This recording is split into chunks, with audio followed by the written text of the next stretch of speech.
Subscribe करें computer Guruji channel को, subscribe के बटन को दबाएं और बेल आइकॉन को प्रेस करें हमारे लेटेस्ट वीडियो सबसे पहले देखने के लिए। नमस्कार दोस्तों, रैंडम एक्सेस मेमोरी। आप बहुत सारे ये जानते होंगे कि रैम जो है वो कंप्यूटर में यूज होता है और इसका क्या फंक्शन होता है, क्योंकि ये मोबाइल में भी यूज होता है। आज हम बात करेंगे कि what are the types of RAM की कौन कौन सी टाइप्स होती हैं, और जब कंप्यूटर स्टार्ट हुआ तब रैम कैसी थी, और आज रैम जो है कहां तक का सफर तय कर चुकी है। आज हम इस वीडियो में ये सारी चीजें आपको बताएंगे कि उस टाइम रैम की क्या स्पेसिफिकेशन थी, देखने में वो कैसी थी, और उसके अंदर कौन सी फ्रीक्वेंसी थी और कितनी उसकी कैपेसिटी, और आज की रैम जो है उसकी क्या कैपेसिटी और क्या क्या उसकी फ्रीक्वेंसी रेंजेस है। जितनी भी रैम है, SIMM, DIMM, DDR RAM, DDR1, DDR2, DDR3, DDR4, इन सब के बारे में आज मैं आपको बताने जा रहा हूं। सो इस वीडियो को आप अंत तक जरूर देखें। मैं हूं सुनीत और आप देख रहे हैं कंप्यूटर गुरुजी चैनल। तो चलिए बढ़ते हैं आज के वीडियो की तरफ। वेल फ्रेंड, जब सबसे पहले रैम आई तो मैं आपको बता देता हूं, जो डेस्कटॉप में रैम यूज की जाती थी वो DIPP मेमोरी जो है वो यूज की जाती है, जो कि देखने में IC टाइप की होती थी। इसको dual in line pin package बोला जाता था। उसके बाद फ्रेंड्स आया 30 पिन का SIPP, जिसको के single in line pin package बोला जाता था। ये भी एक तरह का IC था, बट इस IC के नीचे जो है वो पिन्स होती थी। देखिए जैसे आप देख रहे हैं SIPP, इसके जो ऊपर IC थे और नीचे पिन होती थी। इनिशियली रैम स्टार्ट हुए थे तब सबसे पहले DIPP और SIPP, उसके बाद आ गया SIMM, जिसको single in line memory module बोलते थे। उसके बाद DIMM आ गया, double in line memory module बोलते हैं। उसके बाद DDR आ गया, जिसको हम डबल डाटा रेट्स बोलते थे, DDR2, 3 एंड 4।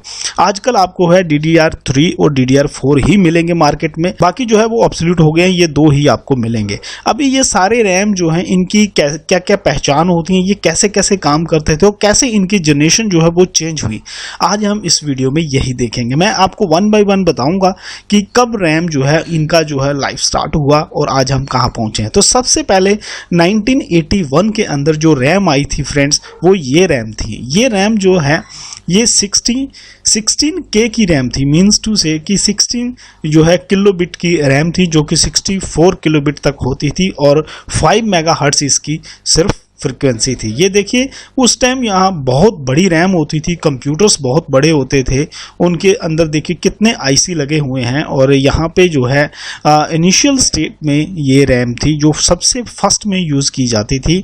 इसका आकार देखो बहुत बड़ा था, और इसके नीचे ये आप देख पा रहे हैं यहाँ पे ऐसे स्लॉट होता था जो कि मदरबोर्ड में लगता था, और इसके अंदर ICs की मात्रा रहती थी जो कि आपका जो है डाटा वो सेव करती थी। क्योंकि उस टाइम DOS ऑपरेटिंग सिस्टम चलता था, सो इतने ज़्यादा डाटा की ज़रूरत नहीं होती थी, इसलिए 64K मैक्सिमम जो है इसकी कैपेसिटी होती थी, और 5 मेगाहर्ट्ज इसका जो है वो फ्रिक्वेंसी होती थी जिससे ये काम करती थी। क्योंकि उस टाइम हमारी रिक्वायरमेंट इतनी ज़्यादा नहीं थी, मगर जैसे जैसे समय चेंज हुआ वैसे वैसे रैम ने भी जो है अपना आकार चेंज कर लिया। उसके बाद 1982 में हमारे पास 64K से लेकर 256K की रैम आ गई, जो कि आकार में बड़ी थी। इसके अंदर क्या था, बेसिकली इसके अंदर IC थे। ये देखिए जैसे मैंने यहाँ पे आपको बताया था पहले कि IC, यहाँ पे जितने IC आप बढ़ाते जाएं आपकी रैम की कैपेसिटी बढ़ती जाएगी। 64K से आप उसको 256K तक जो है इंक्रीज कर सकते थे, मगर यहाँ पे फ्रिक्वेंसी जो है वो 5 मेगाहर्ट्ज ही रही, फ्रिक्वेंसी नहीं बढ़ी, बल्कि आप जो है रैम का साइज बढ़ाने के लिए आप ज़्यादा IC लगा लेते थे। इसलिए ज़्यादा IC लगाने में जो है 82 में जो है साइज बहुत बड़ा था। फिर 85 में हमने देखा कि रैम ने थोड़ा सा चेंजेस आना शुरू हुआ। यहाँ पे 2 MB तक भी रैम जो है वो आने लगी, जो कि 10 मेगाहर्ट्ज फ्रिक्वेंसी पे काम करती है। यहाँ पे IC की संख्या काफ़ी बढ़ गई, और आप देख पा रहे हैं यहाँ पे काफ़ी चेंजेस हुआ है इस स्लॉट के अंदर, मगर यहाँ पे इन्होंने जो है फ्रिक्वेंसी वो है वो बढ़ाई है। उसके बाद 86 में यहाँ पे देखिए फ्रेंड्स, यहाँ पे एक रेवोल्यूशन आया रैम के अंदर। रैम के अंदर एक रेवोल्यूशनरी चेंज आई, जो पहले बहुत बड़ा साइज होता था उसको एकदम छोटा कर दिया गया। भले इसकी फ्रीक्वेंसी 10 मेगाहर्ट्ज थी और कैपेसिटी इसकी मैक्सिमम 2 MB थी, बट यहाँ पे रैम का साइज जो है ऐसा हो गया जैसे कि आज मॉडर्न टाइम में है। ये देखिए यहाँ पे पिन होती थी, इसके स्लॉट के अंदर पिन फंसती थी और देखिए ओनली 3 IC आपको यहाँ पे दिखाई दे रहे हैं। इन्हीं के अंदर आपको 2 MB तक कैपेसिटी मिलती थी और 10 मेगाहर्ट्ज तक का आपको फ्रीक्वेंसी रेंज मिलता था।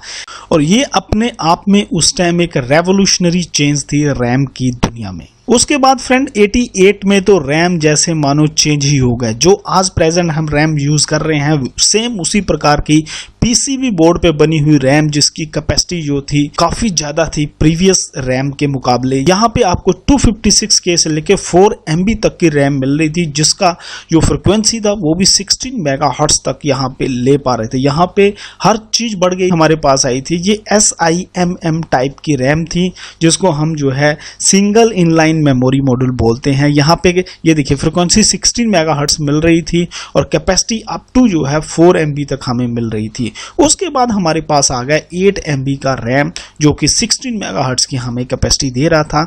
ये 72 पिन का SIMM मॉड्यूल था, जिसको सिंगल इनलाइन मेमोरी मॉड्यूल बोलते हैं। ये रैम भी एक डेवलपमेंट की तरफ कदम था, जो कि आज की मॉडर्न एज पे हमें लेके आया है। ये रैम अपने आप में काफ़ी कॉम्पैक्ट रैम था।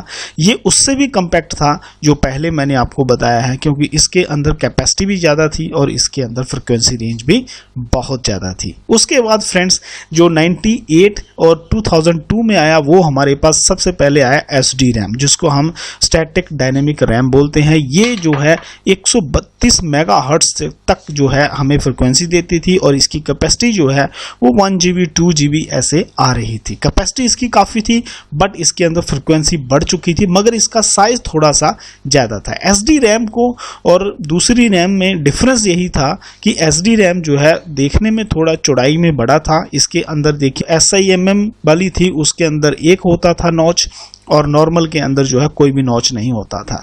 ये SD रैम था।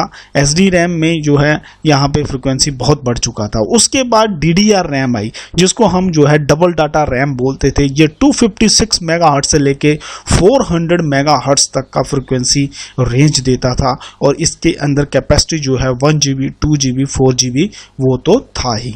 ये 2005 में आया और ये रैम जो है इसने हमारे कंप्यूटर सिस्टम को काफ़ी फास्ट कर दिया। और इसी की सीरीज में आगे DDR2 आ गया, जो कि 2008 में और 2009 में आया। DDR2 जो था ये 533 मेगाहर्ट्ज से लेके 800 मेगाहर्ट्ज तक प्रोवाइड करवा रहा था। और यहाँ पे आप देख पा रहे हैं DDR2 रैम जो है, जो हमारे PC थे उनके अंदर जो है ये 4 GB से लेके 8 GB तक चल रहा था। उसके बाद फ्रेंड्स हमारे पास आ गया DDR3 रैम, जो कि 2009 में हमारे पास आया। ये यहाँ पे फ्रिक्वेंसी में एक रेवोल्यूशनरी चेंज आया। यहाँ पे फ्रिक्वेंसी जो है 1066 मेगाहर्ट्ज से लेके 1600 मेगाहर्ट्ज तक आने लगी और 2009 में फ्रिक्वेंसी जो है 2133 मेगाहर्ट्ज से लेके 3200 मेगाहर्ट्ज तक हमें मिलने लगी, जो कि DDR4 रैम थी। एट प्रेजेंट DDR4 रैम ही आ रही है, जिसको हम जो है DIMM रैम भी बोलते हैं, जिसको जो है double in line memory module बोला जाता है। DDR रैम जो है 2 GB 4 GB 8 GB यहाँ तक के 128 GB तक भी ये आ जाएगी। और ये था फ्रेंड रैम का सफ़र। अभी मैं आपको बताता हूँ कि जो रैम है इनको आपको कैसे सेट करना है कि मेरे कंप्यूटर में कौन सी रैम जो है वो यूज़ हो रही है। ये बहुत इंपॉर्टेंट है। ये देखिए आपके मदरबोर्ड में स्लॉट बने होते हैं, उसके ऊपर आप देख पा रहे हैं यहाँ वोल्टेज 1.5 वोल्ट लिखा हुआ है। ऐसे आपके स्लॉट्स के ऊपर लिखा होता है। इसी वोल्टेज से आपको डिसाइड करना है कि यहाँ पे कौन सी रैम यूज़ की जाएगी। SIPP SIMM DIMM कौन सी रैम लगेगी, मैं अभी आपको चार्ट के द्वारा समझा देता हूँ। ये देखिए जैसे कि SD रैम है। SD रैम जो होती है इसका डाटा रेट 100 से लेके 166 होता है। वोल्टेज यहाँ पे 3.3 होता है। उस स्लॉट के ऊपर अगर 3.3 वोल्टेज लिखा है तो वहाँ पे SD रैम लगेगी। यहाँ 2.5 से 2.6 वोल्ट लिखा है, वहाँ DDR रैम लगेगी। ये देखिए DDR2 जो है वहाँ पे 1.8 वोल्ट लिखा होगा और 1.35 ये देखिए 1.5 वोल्ट लिखा हुआ है। 1.5 वोल्ट या 1.35 DDR3 के लिए है और 1.2 अगर लिखा है इट मीन्स वहाँ पे DDR4 लगेगा। ये देखिए वोल्टेज जैसे जैसे डिक्रीज हो रहा है फ्रिक्वेंसी वैसे वैसे रेट जो है वो बढ़ रहा है। ये देखिए DDR4 के अंदर फ्रिक्वेंसी रेट जो है कितना बढ़ गया है, 2000 से लेके 3200 तक पहुंच गया। बट वोल्टेज देखिए 3.3 से लेके 1.2 आ गई है। इस प्रकार आपको जो है मदरबोर्ड के अंदर जो वोल्टेज लिखा है उसी से डिसाइड करना कि यहाँ पे कौन सी फ्रीक्वेंसी का और कौन सी वोल्टेज का आपको कौन सा रैम लगाना है। ये DDR1, DDR2, DDR3 को कैसे पहचानना है, यहाँ पे ये देखिए सब में सिंगल नॉच है। DDR में जो है सिंगल नॉच यहाँ पे है, DDR2 में थोड़ा सा उसको लेफ्ट कर दिया, DDR3 में और लेफ्ट कर दिया, और DDR4 में जो है उसको फिर थोड़ा राइट को कर दिया। तो इसी नॉच से आप पहचान सकते हैं बेसिकली कि ये कौन सा DDR1, 2, 3 या 4 है। वैसे ये सबके अंदर एक ही नॉच पाई जाती है। तो ये थी फ्रेंड अब तक की रैम, जो अभी तक की रैम है शुरू से लेके आज तक जितनी रैम यूज हुई है उनकी पहचान और उनके बारे में स्पेसिफिकेशंस। सो फ्रेंड, इस वीडियो को भी देखने के बाद शेयर जरूर करें, हो सकता है इससे किसी को मदद मिल सके, और लाइक करें मेरे वीडियो को अगर आपको इसमें कुछ भी अच्छा लगता है, और कमेंट बॉक्स में अपने कमेंट जरूर दें कि आप नेक्स्ट वीडियो कौन सा देखना चाहते हैं, सो दैट हम आपकी जो है रिक्वायरमेंट से, आपके क्वेश्चन से, आपके डाउट्स के अकॉर्डिंगली आपको वीडियो जो है वो सर्व कर सके।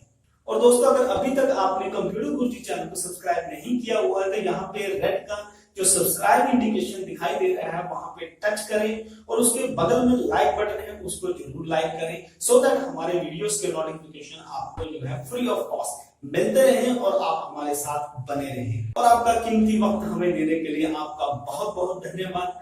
मिलते हैं अगले वीडियो में एक नए टॉपिक के साथ। Till then keep on watching computer Guruji channel. Have a good day.